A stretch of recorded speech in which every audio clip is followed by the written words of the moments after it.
شخص رسول خدا کی خدمت میں آیا اور کہا کہ یا رسول اللہ، میں نے ایسا گناہ کیا ہے کہ مجھے نہیں لگتا کہ میری بخشش ہوگی۔ کہا کہ خوب کیسا گناہ کیا ہے؟ کہتا ہے اسلام قبول کرنے سے پہلے جب میں کافر تھا تو میری بیٹیاں جب ہوتی تھیں اس زمانے میں زندہ دفن کر دیتے تھے۔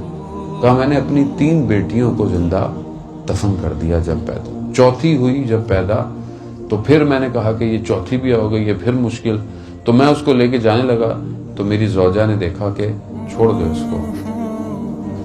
افسوس ہے کہ کہا میرا بھی دل نرم ہو گیا، ہم نے اس کو چھپا کے رکھا۔ جب وہ 3 سال کی ہوئی تو مجھے ہر وقت یہ گلٹ رہتا تھا، کیونکہ زمانہ ایسا تھا، اس زمانے میں یہ چیز بے عزتی سمجھی جاتی تھی کہ بیٹی جو ہو وہ گھر کے اندر ہو۔ کہتا ہے ایک دن میری زوجہ گئی ہوئی تھی، میں اپنی 3 سالہ بیٹی کو لے کر بیابان چلا گیا اور جا کر مٹی کھودنے لگا۔ وہ بھی یہ سمجھی کہ کھیل رہے ہیں، وہ بھی میرے ساتھ مٹی کو ہٹاتی رہی۔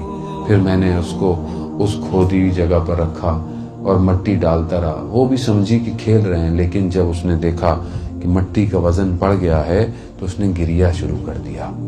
لیکن میں ڈالتا رہا یہاں تک کہ مٹی اس کے ہونٹوں میں چلی اور اس کی آخری الفاظ جو میرے کانوں میں آج تک گونجتے ہیں، جو اس نے کہا یا اباتا، اے میرے بابا۔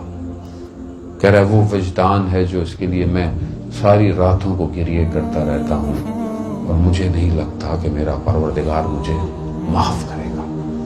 خوب رسول تھے، رحمت للعالمین تھے۔ رسول خدا نے کہا تیری ماں زندہ ہے؟ کہا نہیں۔ کہا تیری خالہ زندہ ہے؟